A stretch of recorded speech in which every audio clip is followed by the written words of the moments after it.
Good morning students. इस video के अंतर्गत हम लोग हिंदी इंग्लिश बोलचाल कन्वर्सेशन यानी बातचीत कैसे की जाती है, विभिन्न विषयों पर उसके टॉपिक्स क्या होते हैं, उसका उदाहरण किस प्रकार के वाक्य प्रयोग किए जाते हैं, उस संबंध में यहाँ जानकारी दी गई। यहाँ पर टॉपिक है सड़क पर ऑन द रोड।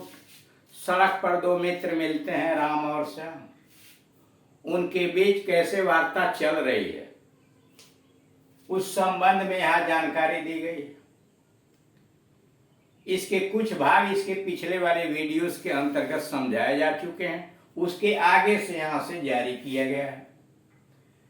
राम पूछता है श्याम से, यह किसकी पुस्तक है? Whose book is this? Ram Shyam से कहता है, यह किसकी पुस्तक है? Whose book is this? Shyam कहता है, मेरी कोर्स की पुस्तक है, मेरे कोर्स की पुस्तक है। My textbook, मेरे कोर्स की पुस्तक है, My textbook। राम फिर पूछता है, क्या तुम अब भी पढ़ रहे हो? राम पूछता है, क्या तुम अब भी पढ़ रहे हो? Are you still studying? Are you still studying? क्या तुम अब भी पढ़ रहे हो? श्याम कहता, हाँ तो यस ऑफ कोर्स। श्याम उसका जवाब देता है, हाँ तो यस ऑफ कोर्स पढ़ रहा हूं। राम पूछता, किस कक्षा में? इन which class? In which class मतलब in which class do you read? किस कक्षा में पढ़ रहे हो? तो इन विच क्लास। श्याम कहता है, बी कॉम द्वितीय वर्ष में। श्याम जवाब देता है, बी कॉम द्वितीय वर्ष में, B com second year. Shyam B com द्वितीय वर्ष में, B com second year. Shyam बहुत अच्छा, आजकल तुम्हारे पिताजी कहाँ हैं? राम कहता है कि बहुत अच्छा, ठीक है बी काम कर रहे हो, आजकल तुम्हारे पिताजी कहाँ हैं? Very good, that's very good, बहुत अच्छा। दैट्स वेरी गुड मतलब दैट इज वेरी गुड। आजकल तुम्हारे पिताजी कहाँ हैं? Where is your father nowadays? Where is your father nowadays या where is father these days? Shyam उनका तबादला कलकत्ता हो गया है। श्याम जवाब देता है राम के प्रश्नों का। राम जब पूछता है कि तुम्हारे पिताजी कहाँ हैं, where is your father nowadays या where is your father these days, इन दिनों तुम्हारे पिताजी कहाँ हैं? तो श्याम उनके प्रश्न का जवाब देके कह रहा है कि उनका तबादला कलकत्ता हो गया है। उनका तबादला यानी श्याम के पिता का तबादला कलकत्ता हो गया है। He has been transferred to Calcutta. He has been transferred to Calcutta. उनका तबादला कलकत्ता हो गया है। He has been transferred to Calcutta. Ram, क्या तुम मेरे घर नहीं चलोगे? राम, क्या तुम मेरे घर नहीं चलोगे? Won't you come to my place? Ram पूछता है, क्या तुम मेरे घर नहीं चलोगे? Won't you come to my place? Shyam, नहीं राम, मैं यहाँ थोड़ी देर के लिए आया था। श्याम कहता, नहीं राम, मैं यहाँ थोड़ी देर के लिए आया था। सारी राम, नहीं Ram, sorry Ram, I came here for a short while. Shyam जवाब देता, नहीं राम, मैं यहाँ थोड़ी देर के लिए आया था।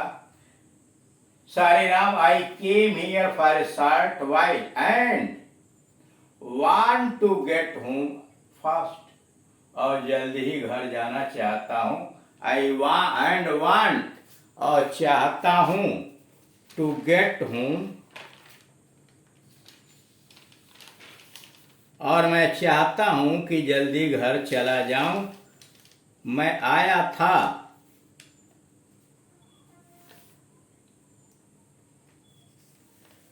जवाब दे रहा है कि मैं यहां आया था थोड़ी देर के लिए और शीघ्र ही घर पहुंच जाना चाहता हूं। और शीघ्र ही घर पहुंच जाना चाहता हूं।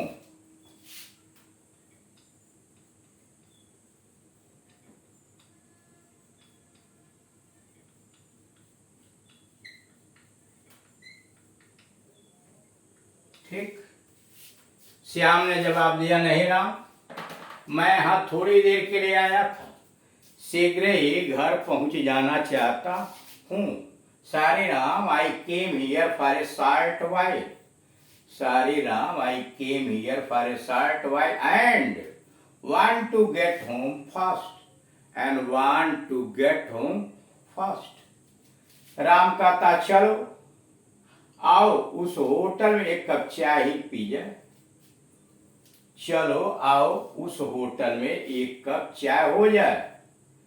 यानी राम कहता है कि चलो नहीं घर चलोगे तो एक कप चाय ही पी लिया जाए उस होटल में। Come let's, come let's, we will have, या let's have a cup of tea in that restaurant. या come, we will have a cup of tea in that restaurant. उस होटल में एक कप चाय हो जाए। दो तरीके से, राम चलो आओ उस होटल में एक कप चाय ही हो जाए। Come, we will have a cup of tea in that restaurant. या let us have a cup of tea in that restaurant. Shyam कहता, खेद है राम, अगली बार तुम्हारी दावत जरूर कबूल करूंगा। खेद है राम, अगली बार तुम्हारी दावत जरूर कबूल करूंगा। सारी Ram, sorry Ram, I will have it next time. अगली बार तुम्हारी दावत अवश्य कबूल करूंगा। सारी Ram, I will have it next time.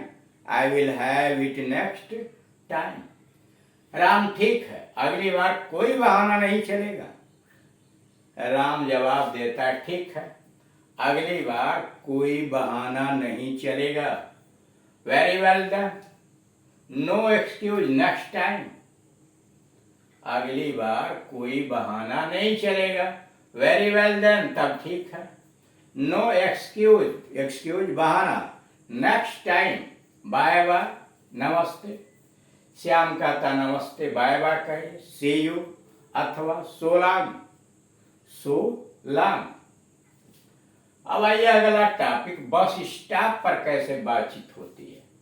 At the bus stop, इसमें दो पात्र हैं, एक है मिस्टर पाटिल और दूसरा वहीं खड़ा हुआ एक व्यक्ति है जो कतार में खड़ा है, टिकट लेने के लिए कतार में खड़ा हुआ है। उसके बीच बातचीत चल रही है। यानी मिस्टर पाटिल स्टेशन पर पहुंचे हुए हैं, बस स्टॉप पर पहुंचे हुए हैं और वहाँ लोग टिकट कटाने के लिए लाइन में लगे हुए हैं। वहीं पर मिस्टर पाटिल पूछते हैं, कृपया आप बताने का कष्ट करेंगे कि दिल्ली गेट जाने को बस कहाँ मिलेगी। मिस्टर पाटिल वहीं खड़े हुए व्यक्ति से, बाई स्टैंडर, वहीं खड़ा हुआ व्यक्ति बाई स्टैंडर से प्रश्न कर रहे हैं, कृपया आप बताने का कष्ट करेंगे कि दिल्ली जाने के लिए, दिल्ली गेट जाने के लिए बस कहां से मिलेगी। Excuse me, excuse me, do you know from where can I get a bus to Delhi gate.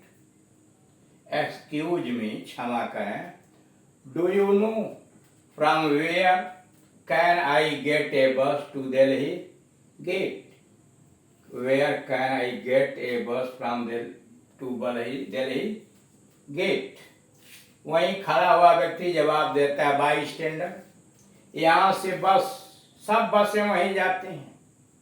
यहाँ से जहाँ वह व्यक्ति खड़ा है जवाब देता है, यहाँ से सब बसें वही जाती हैं। All the buses go that side. All the buses go that side. यहाँ से सभी बसें वही जाती हैं। All the buses go that side. Mister Patil, मैं लाइन में कहाँ खड़ा हूं, इस सिरे पर या उस सिरे पर? मिस्टर पाटिल कहते हैं मैं लाइन में कहाँ खड़ा हूं, इस सिरे पर या उस सिरे पर? Mister Patil, where do I stand in the queue? Where do I stand in the queue? इस सिरे पर या उस सिरे पर? Where do I stand in the queue? This and or that. This and or that. Mister Patil पूछते हैं bystander से, where do I stand in the queue? Where do I stand in the queue? This and or that. इस सिरे पर या उस सिरे पर? बाई स्टैंडर कहता है जस्ट बिहाइंड मी, मेरे पीछे, जस्ट बिहाइंड मी। तो इस तरह से आपने देखा कि सड़क पर दो मित्र यानी दो परिचित व्यक्ति आपस में किस प्रकार से बात कर रहे हैं। राम और श्याम एक दूसरे से कैसे हाल चाल, एक दूसरे के घरों के विषय में बातचीत कर रहे हैं और दूसरे बस स्टॉप पर कैसे वार्ता शुरू की गई है। तो इस तरह हमें इन वीडियोस को देखना चाहिए, मनन करना चाहिए और इसी प्रकार के वाक्य को मिश्रित करके, निर्माण करके अधिक से अधिक हमें अपने पार्टनर के साथ अभ्यास करना चाहिए। जिस व्यक्ति किसको आपने पार्टनर बनाया, बहन, भाई, मित्र, किसी को जिसे आप वार्ता करते हैं सीखने के लिए, उसके साथ ये विभिन्न विषयों पर जो वाक्य दिए गए हैं, इसी प्रकार के वाक्यों का प्रयोग करके आपको अनुभव प्राप्त करना चाहिए। व्यवहारिक प्रैक्टिकली बातचीत करना चाहिए। मन से डर को समाप्त करना चाहिए ताकि मन में कॉन्फिडेंस आए और जितना अधिक आप प्रैक्टिस करेंगे उतना ही आपको मन के अंदर आत्मविश्वास जगेगा और आप सफल हो जाएंगे।